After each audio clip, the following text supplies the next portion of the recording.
I walked into HR, clutching the papers like a lifeline. My hands were shaking, but I tried to hide it. The hallway smelled faintly of bleach and carpet, too clean, too cold. "Good morning," I said, voice tighter than I realized. "Morning," HR said, barely looking up. "Have a seat." I sat. The chair scraped against the floor, loud in the quiet room, my heart hammered. Just tell them. Just tell them. I handed over the papers. "I need time off for surgery," I said, swallowing hard. It's been scheduled for months. My doctor?" HR glanced at the stack, then up at me. "I see." My boss appeared in the doorway. He smiled, but it didn't reach his eyes. "I hear you stare asking for time off." "Yes," I said, trying to keep my voice steady. "I need 2 weeks." He shook his head. "We can accommodate you right now." I blinked. "Excuse me?" "We can't. Not this quarter. Not with your projects pending." His tone was casual, almost bored, like he was denying a coffee request, not a medical necessity. "I've been planning this for months. I'm in pain." My words faltered under his gaze. "Rules are rules," he interrupted. "We all have priorities. You still have to adjust." "Adjust? Adjust?" My chest tightened. Every breath felt heavy. "This isn't just a project," I said, my voice rising. "It sets my health, my life." "Life goes on," he said, turning toward the door. "We can make exceptions. HR, see them out." I felt my knees weaken. HR gave a sympathetic nod but no words, just the subtle tightening of the jaw, the way people do when they witness discomfort they don't want to touch. I left the office, papers clutched like a shield, the hallway stretched endlessly. Colleagues stared, eyes sliding away when I passed. I could feel their judgment. Pathetic, whiny, overreacting. I made it to the parking lot, sat in my car, and let the tears fall. Angry, hot, humiliating tears. I kept replaying every interaction, the snide remark in the meeting, the dismissive glance, the subtle way they'd piled my work higher and higher. This wasn't a denial. This was a statement. By the time I got home, my body was trembling. I sat on the edge of the bed, staring at the ceiling. I can't believe this. I had planned, prepared, begged for understanding, and they refused. Not politely, not reluctantly. Flat refusal. I thought about calling someone, my mother, my best friend, but even their voices would feel hollow compared to the rage bubbling inside me. I lay down, eyes wide open. The ceiling mocked me. Every memory of the office played like a cruel slideshow. The smirk of my boss, the cold efficiency of HR, the way colleagues pretended I didn't exist. "This isn't over," I whispered to the dark, my fingers clenched into fists beneath the blanket. Not by a long shot. And in that silence I realized I wouldn't just take this denial. I couldn't. This wasn't about 2 weeks off anymore. This was about every time my worth had been dismissed, every time my pain had been ignored, every single slight I had swallowed because I thought it was easier than fighting. No, not this time. I closed my eyes, but sleep wouldn't come. I thought about the paths ahead, quiet, calculated. I would make them pay not for the denial but for the disrespect, the arrogance, the betrayal. This was just the beginning. I woke up with the taste of bitterness on my tongue. The denial replayed in my head like a broken record. "We can't accommodate you right now," just like that. Cold. Final. Like I was nothing. I called my mother first. I needed someone to hear me, someone who wouldn't make me feel smaller.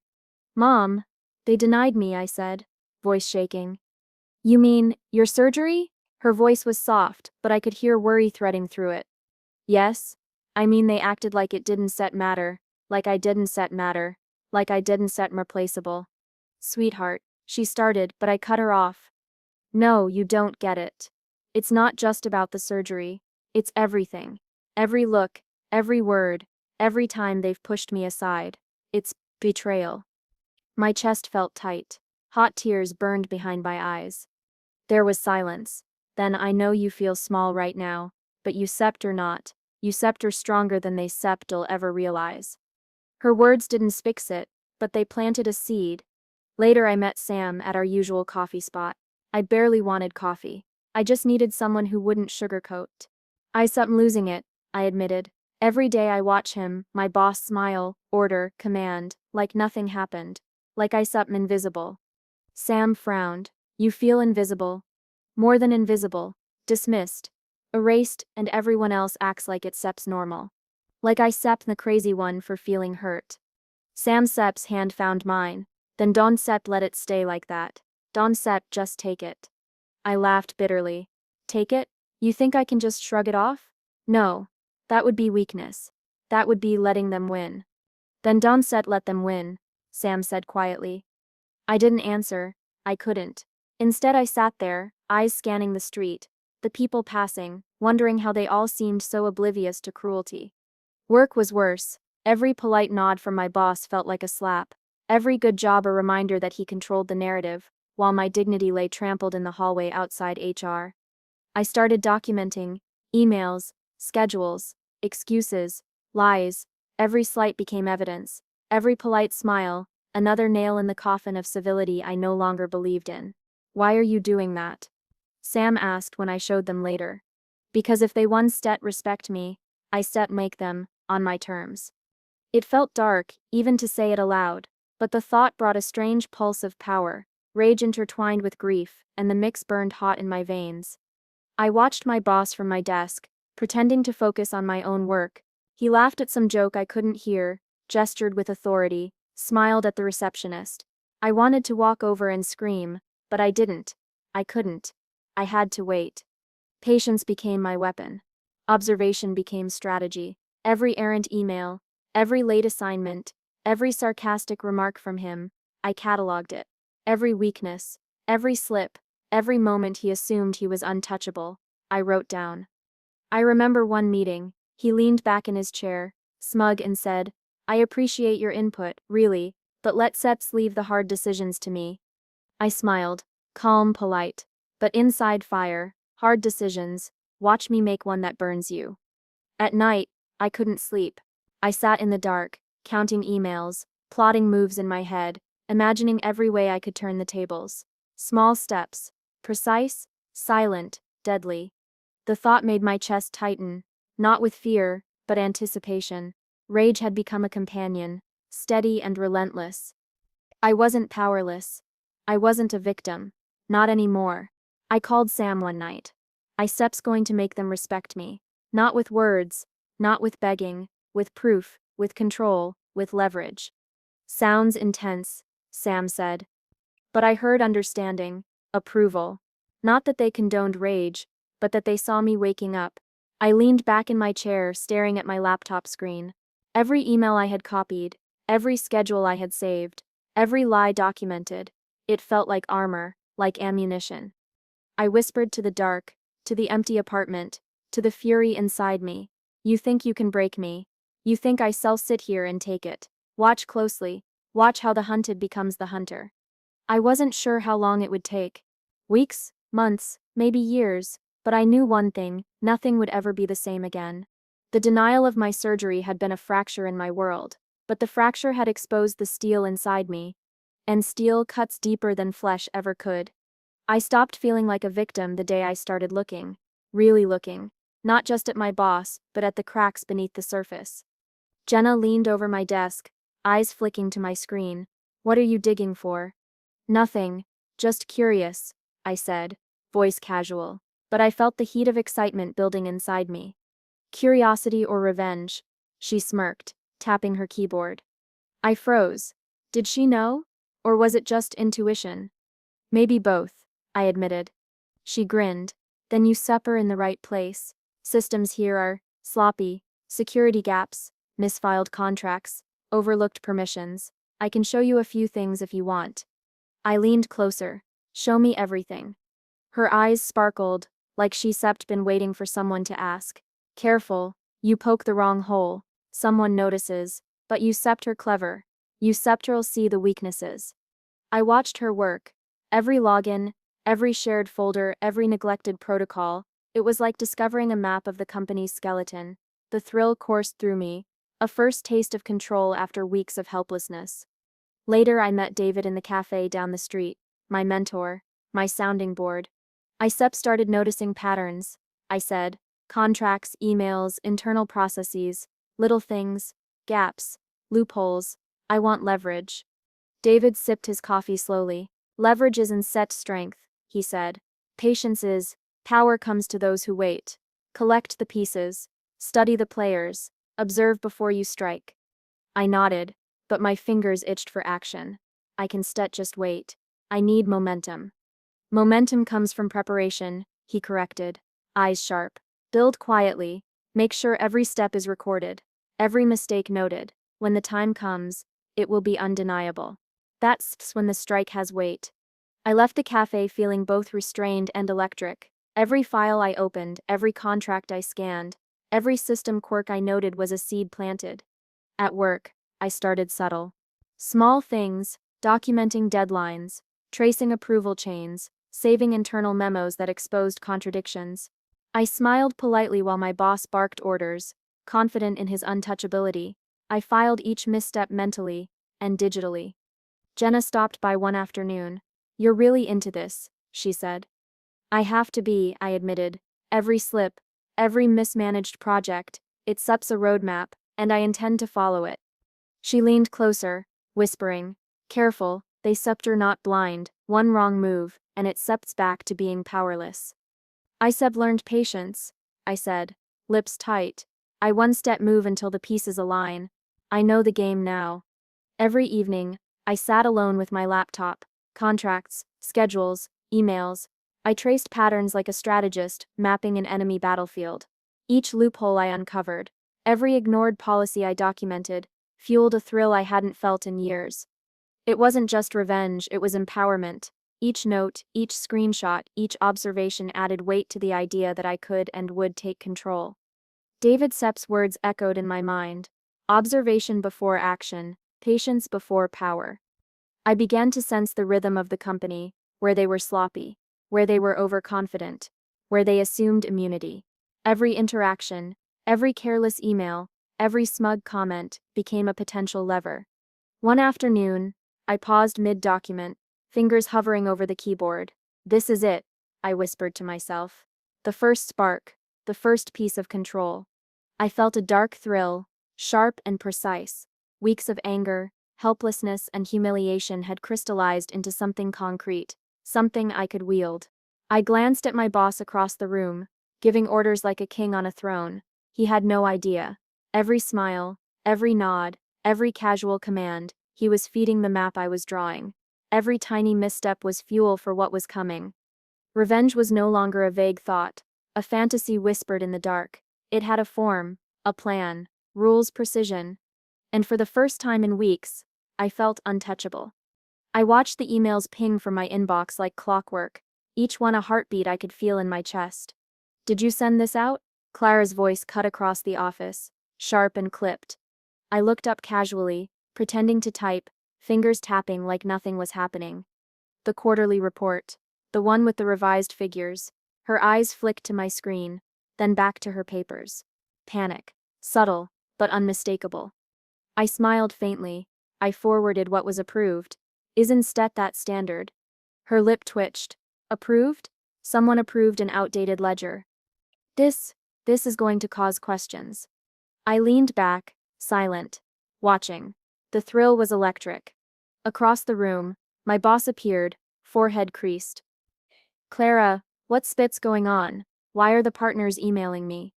They confused. The numbers Don spent match the projections, Clara stammered. I think we missed a reconciliation entry.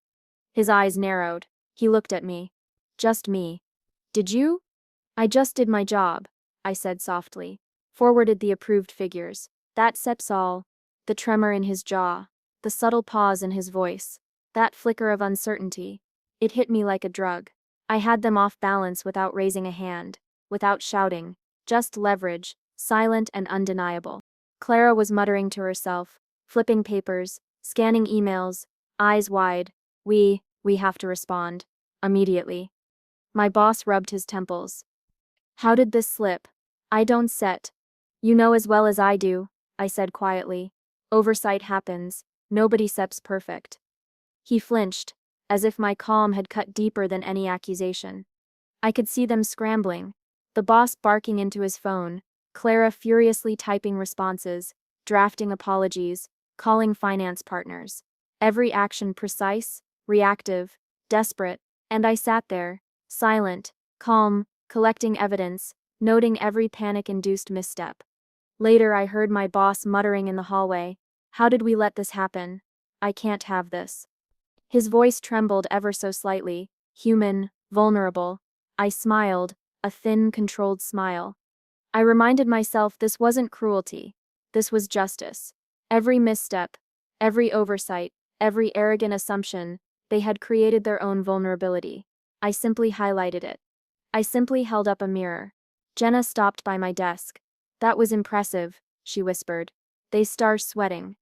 "I know," I said, my fingers drumming lightly, "and its steps only the beginning. Quiet, calculated, irrefutable." I glanced at Clara across the office, watching her eyes dart nervously between her emails and my boss. She hadn't looked up in what felt like hours. I could practically see the weight pressing down on her shoulders, the panic she was trying to hide. My boss returned, face pale, mask of composure slipping. "We need a fix. Immediately, damage control." I nodded, polite, neutral. "I set sure you still handle it, let me know if I can help." The subtle tremor in his voice when he said, "Yes, yes, I'll handle it," was like the first crack in a dam, one that I had started, and that would grow quietly, inexorably. At my desk later, I closed the report and leaned back. The adrenaline still coursed through me, power mixed with a touch of guilt, but I shoved it aside. My surgery had been denied. My health ignored, but this was mine. My first blow, silent, precise, unarguable. I allowed myself a moment of satisfaction. The thrill of control, the intoxicating awareness of leverage, pulsed through me. Every email, every oversight, every panic-induced scramble was a piece in a puzzle I was assembling. This was strategy, not spite. Every action had to be calculated, every move undeniable, no emotion in the execution, only in the anticipation. I whispered to the empty office. "Not cruel, just justice. And it feels like power." The office lights flickered faintly overhead, shadows stretching long and dark. I smiled. Revenge wasn't a fantasy anymore. It was methodical. It had a plan. And I was just getting started. I started noticing patterns in conversations, in meetings, in passing remarks, little things I had overlooked before. Marcus leaned back in the conference room, smug as ever. "I think this approach will streamline the project." "Credit to." I froze.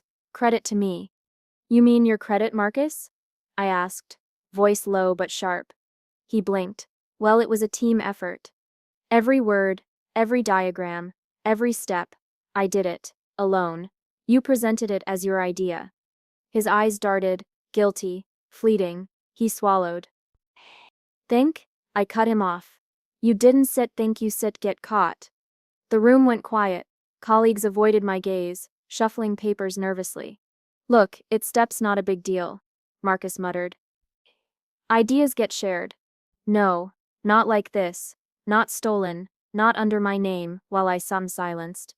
I could see the first cracks forming in him, the facade of confidence slipping. Later whispers in the hallway confirmed it. Other colleagues had been spinning stories, subtly undermining me, hoping to curry favor with my boss. Every rumor, every lie traced back like a spider web. I confronted one, a junior analyst, quietly in the break room. "You've been spreading things about me," I said, calm, controlled, deadly. They stammered. "I didn't mean. Intentions don't always matter. Consequences do." The color drained from their face. Silence stretched, thick, suffocating. I didn't shout, didn't threaten. The weight of truth hung between us. Even my boss wasn't immune. I began seeing him differently. Personal stakes and denying me, hidden motivations I hadn't guessed. A calculated disregard masked, as policy, as corporate necessity. I confronted him one afternoon. "Why deny the surgery? Was it really workload?" I asked. Eyes locked. He shifted uncomfortably. "Its steps complicated. The timing." "Complicated?" I pressed. "Or convenient. For you, for Marcus, for anyone who benefits from keeping me in line." He didn't answer immediately, just the faintest tremor in his jaw, a micro expression I had learned to read, panic masked by authority. I realized the surreal truth: all their carefully curated facades were brittle. One slight touch, one quiet observation, and the illusion shattered. Even small cracks fascinated me. The way Marcus avoided eye contact when I walked by, the way colleagues stammered in meetings. The subtle, almost imperceptible tension in my boss's tone when he thought I wasn't watching. It was mesmerizing, watching the truth rise, unfiltered, exposing lies and manipulation. I didn't gloat. I didn't raise my voice. I let the revelations speak for themselves. Your idea was stolen, I told Marcus later. Softly, own it or live with being exposed. He swallowed, nodded, silence. That was enough. Every whisper I documented, every false claim, every hidden agenda, I pieced it together silently, letting it accumulate like snow on a slope. Eventually, it would avalanche. The realization hardened me. This wasn't just about reclaiming credit or proving a point. This was about dismantling the illusion of control they had over me. Every mask they wore, confidence, authority, loyalty, would fall. Even in quiet moments, I replayed interactions in my head. Every lie, every stolen idea, every subtle manipulation now fuel. The power wasn't just in exposing them, it was in knowing I had seen through it all while they assumed I hadn't. I whispered to the empty office late one evening, "You thought you controlled me. You thought silence would keep me down. But I seen through it. Every mask, every lie, every hidden hand." And in that silence I understood the depth of my own resolve. I wouldn't stop at just exposing them. I wouldn't stop at simple justice. I would strip away every carefully constructed layer of authority they clung to. Every mask falling made the path ahead clearer. Every tremor of panic they displayed was a signal. Their control was an illusion, and illusions, no matter how meticulously crafted, always shatter when faced with truth. I leaned back in my chair, the adrenaline coiling like a serpent in my chest. The taste of inevitability was intoxicating. They had underestimated me, they had silenced me, but no more. Every revelation, every truth uncovered, every mask falling was another step toward reclaiming what was mine: my dignity, my power, my control, and I would not falter. I realized subtle sabotage wasn't enough. Small leaks, whispers, exposed oversights. They were fun, effective. But they weren't the final move. Not yet. I needed leverage. Legal leverage. Something that couldn't be ignored. Something undeniable. Priya, my legal advisor, met me at the cafe near my apartment. Her briefcase clicked against the table as she opened it. "You've been busy," she said, eyes sharp. "Busy learning how to dismantle a fortress," I said. She raised an eyebrow. "Dismantle?" Careful, methodical, silent. It sups time the scales shifted. I need to see the clauses, ownership rights, anything they think is untouchable. Priya nodded, sliding over a folder. There are gaps, oversights, tiny points buried in contracts they assume nobody reads, but they are there. I leaned in, fingers tracing the lines. If I secure these, I could act without them stopping me. "Yes," Priya said, calm, confident. "Everything here is binding. Their mistakes? Your documentation, you hold the cards, but you must be precise. Any slip, and they'll exploit it." I felt the thrill of control tighten my chest. Weeks of frustration, humiliation, being silenced, they had all led to this. "How quiet are we talking?" I asked. "Whisper level," Priya said. "No emails, no shared drives, every copy locked, every signature tracked. They think the company is safe, but it is instead, not from you." I smiled faintly, a dangerous curve. Perfect.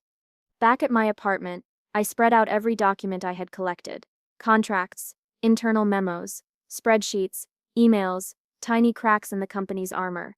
Every detail noted, every loophole cross-referenced. I called Priya later that evening. I organized everything. "Are we ready?" "Almost," she said. "But patience, remember. Timing is everything. You don't set strike until the position is unassailable." I exhaled slowly. Patience. Always patience. Always patience. But it was getting harder to contain the quiet fury inside me. Every time I thought about my boss, about the denial of my surgery, about every slight and manipulation, it fueled me. At work, my boss strutted through the hallways, oblivious. Or maybe he assumed I was still powerless, still compliant. Every nod, Every casual smile he threw at colleagues. It grated against me. I reminded myself, this wasn't personal. Not yet. This was justice. I slipped into meetings quietly, listening, taking notes. Every contract discussion, every policy reference, every casual remark he made about the company's vulnerabilities. I cataloged it mentally, linking it to my legal documentation. One afternoon, he passed by my desk. "Everything on track?" he asked, voice confident, unbothered. "Yes," I said softly, meeting his eyes.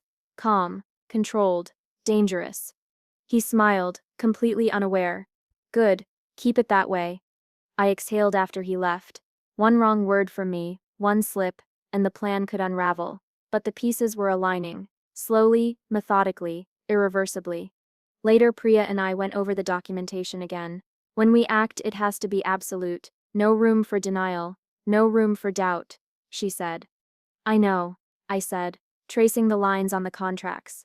"Every clause, every ownership right, it steps all here. They think they control the narrative, but I hold the leverage now. And when the time comes," I smiled. "A quiet, lethal curve.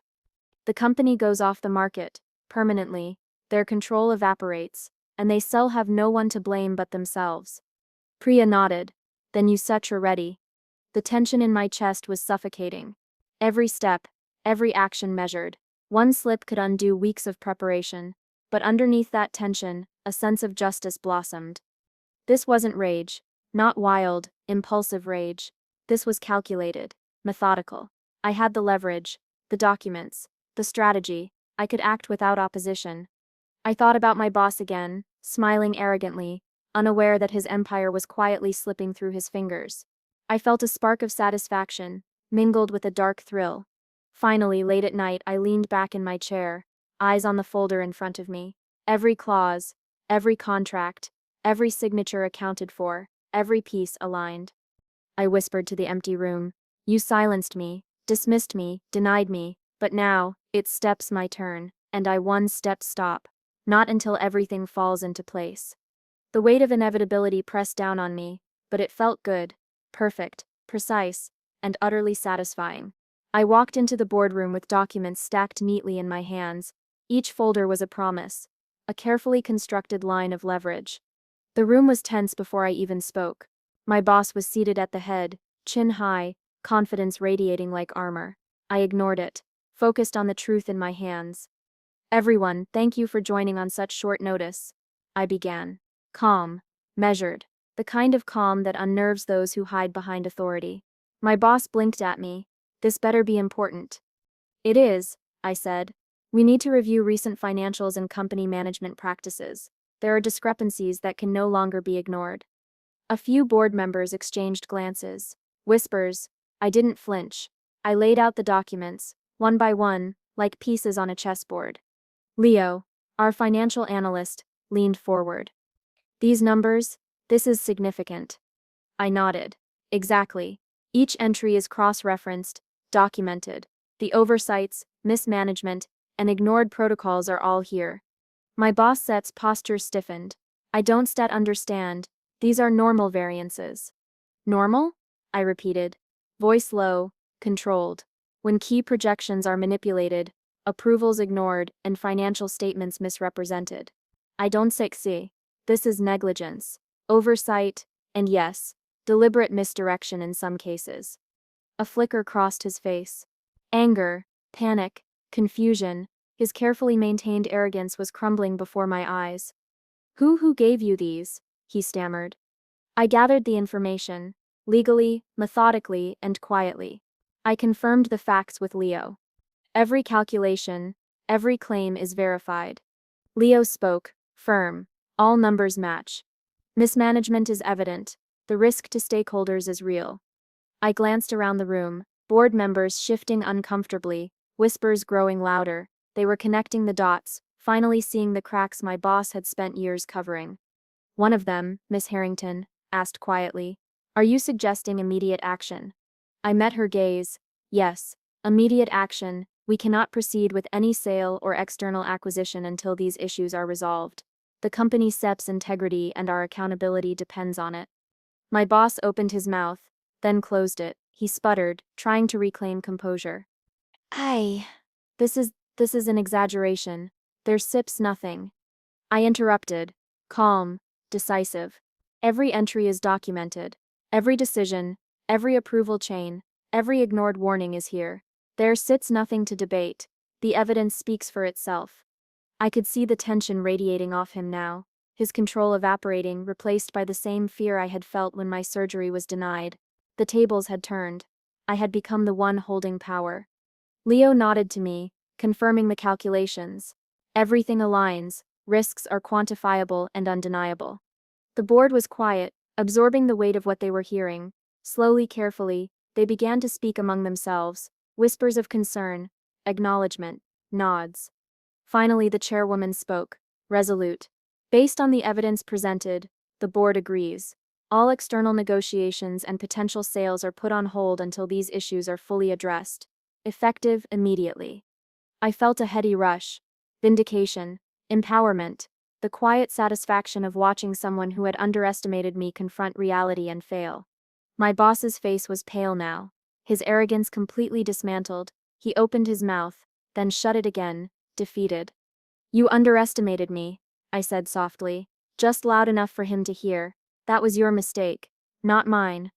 The silence that followed was intoxicating. Every eye in the room was on me, recognizing the shift. I had not only exposed the cracks but also claimed authority in the process. As the board meeting adjourned, I gathered my folders, feeling the weight of control settle into my hands. The company wasn't sold. My decisions now carried power. Every move I had planned, every strategy, every observation, they had led to this moment. Walking out of the boardroom, I caught my boss in the hallway. He didn't meet my eyes. Instead, he muttered, barely audible, "Yusep changed the game." I allowed myself a small smile. "No," I said quietly. I said restored balance. "You just didn't realize the game was never yours to begin with." Alone, I exhaled. The rush of victory mingled with something darker. Pleasure, yes, but also the gravity of responsibility. Power was intoxicating, but it demanded precision. One misstep, and it could slip away. Yet for the first time in weeks, I felt untouchable. Methodical, calculated. Every slight, every injustice, every denial I had suffered, their weight had transformed into leverage. And the board, the company, even my boss, they finally saw me as I had always been, strategic. Fierce. Unyielding.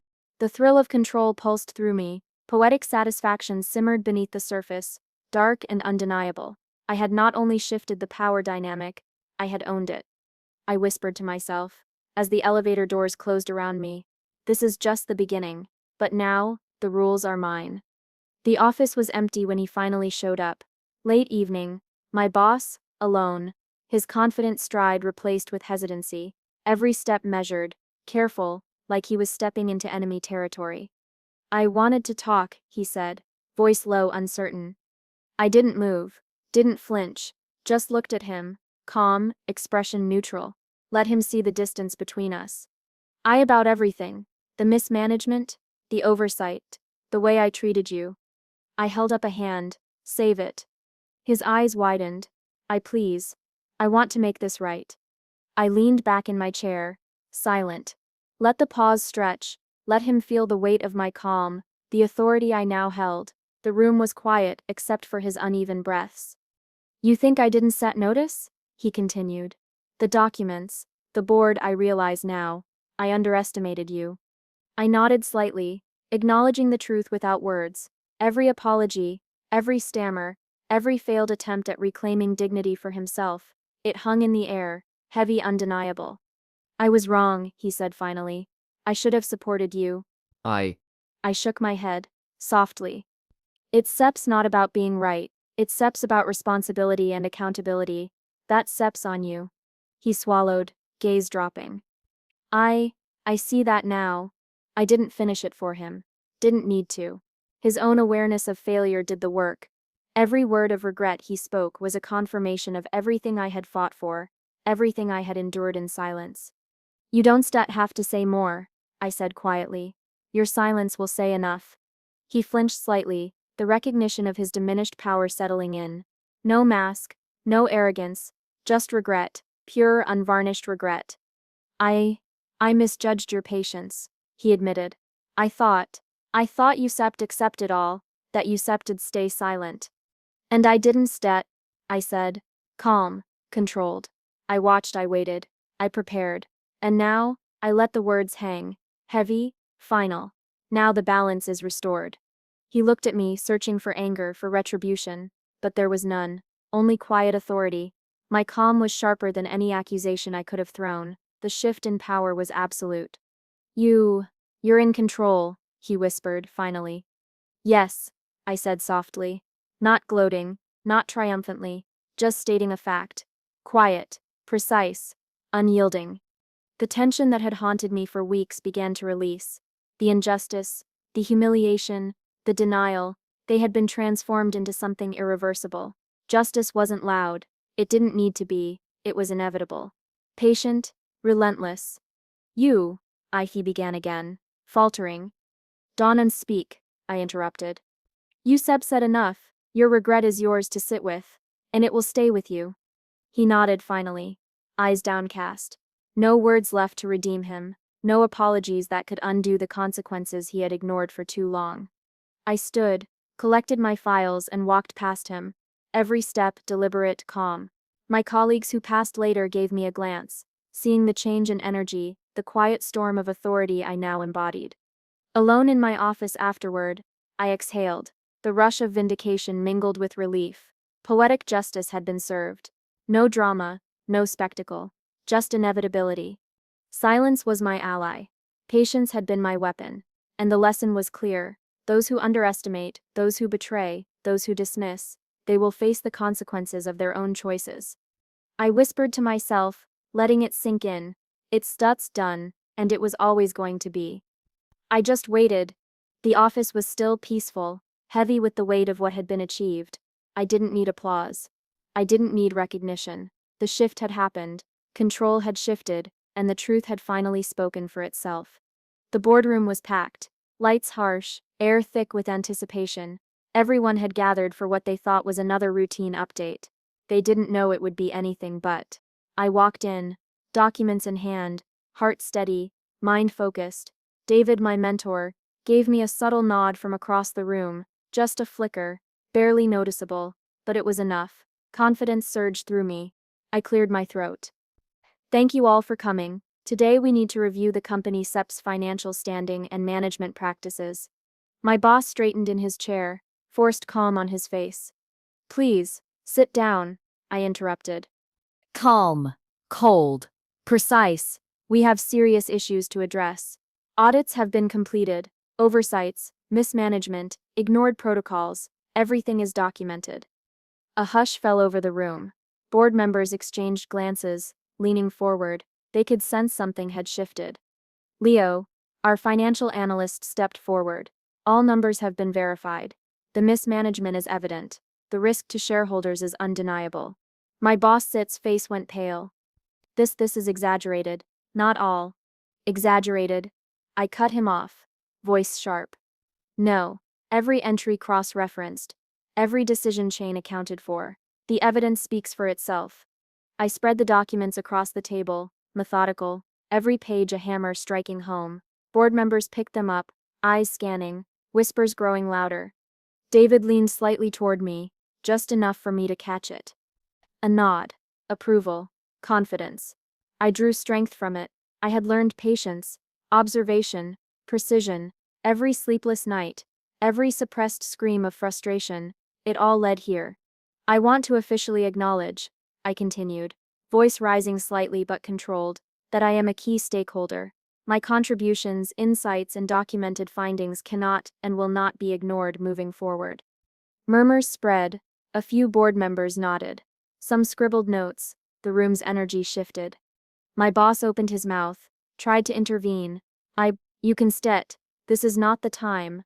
Actually, I said, cutting him off again. It is the perfect time.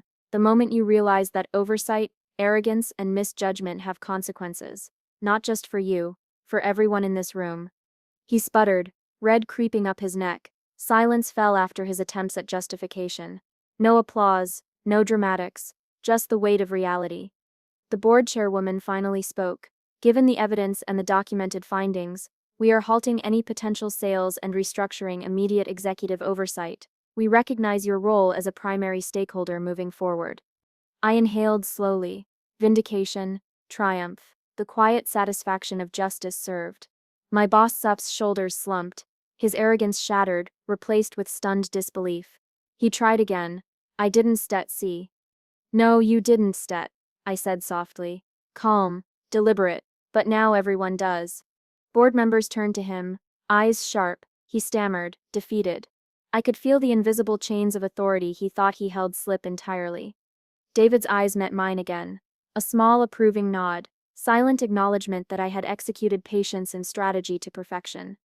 I looked around the room, colleagues who had doubted, whispered, or tried to undermine me watching, realizing their own complicity and witnessing the shift. The air was heavy with recognition, respect, and a subtle fear. Leo whispered to me, just enough for me to hear, "You did it. Every calculation, every document, you played it perfectly." I nodded. "We did it," I said softly. Not gloating, just truth. I followed the plan, waited, observed, and acted. The silence lingered. The gravity of what had occurred settled in. The company's sale was halted. Financial mismanagement exposed. My voice, my evidence, my strategy, transformed a personal injustice into professional victory. My boss slouched further, muttering under his breath, utterly powerless. I didn't need to gloat. The silence, the stunned realization in his eyes, and the acknowledgement from the board was more than enough. David's nod lingered in my mind. Mentorship, patience, observation, they had all culminated in this. The feeling was intoxicating. Not reckless triumph, but controlled, precise, undeniable victory. I exhaled slowly, letting the tension release. Every sleepless night, every suppressed scream of frustration, every meticulously calculated step, it had led to this. Justice wasn't loud, it wasn't chaotic, it was silent, relentless. I had proven that patience and precision could turn oppression into empowerment. The board meeting ended. People filed out quietly, murmurs of acknowledgement trailing behind them. I remained, stacking my documents. The weight in my hands felt different now, not burden, but proof. Proof that meticulous preparation could dismantle arrogance, betrayal, and silenced voices. I whispered to the empty room, almost to myself, "It's done. Every slight, every betrayal, they led to this. I didn't scream. I didn't fight openly. I just waited. And now it's undeniable." The door clicked shut. Alone, I let the quiet triumph wash over me. Control, validation, and vindication, all earned. Every ounce of patience, strategy, and resilience had converged in this room.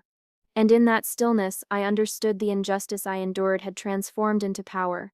Silent, methodical, and absolute. I sat in the quiet of my apartment, sunlight slanting through the blinds. For the first time in months, I could breathe. Really breathe. The board meetings, the documents, the silent wars, it was over. Finally over. "Your surgery went well."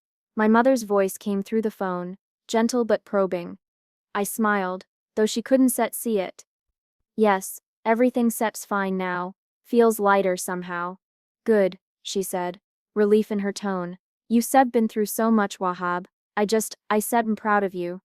I paused, letting her words sink in.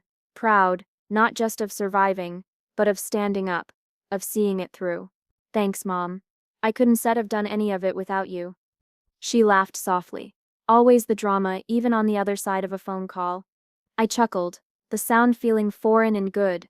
Drama, yes, but necessary. Later that evening, Sam stopped by, carrying 2 coffees and the familiar, knowing grin that had been my anchor for years. "Walked out of a boardroom with more power than most CEOs dream of?" Sam asked, teasing. I nodded, taking the coffee. "Yeah, but it's not the thrill I thought it would be." Sam raised an eyebrow. "Really?" "Really," I said. "It's quieter, calculated. I realized power isn't about yelling or crushing people. It's about patience, observation, understanding who's weak, who's strong, and when to move." Sam sat across from me. "Sounds like you became unstoppable." I shook my head, letting a smile creep across my face. "Not unstoppable. Strategic, controlled. And honestly, I learned a lot about myself along the way. The memories came: HR's cold denial, my boss's arrogance, the whispers from colleagues, the nights staring at ceilings, wondering if justice would ever be mine. I whispered aloud, almost to myself. Every sleepless night, every frustration, every betrayal, it all had a purpose. Sam tilted their head. You mean you sat do it all over?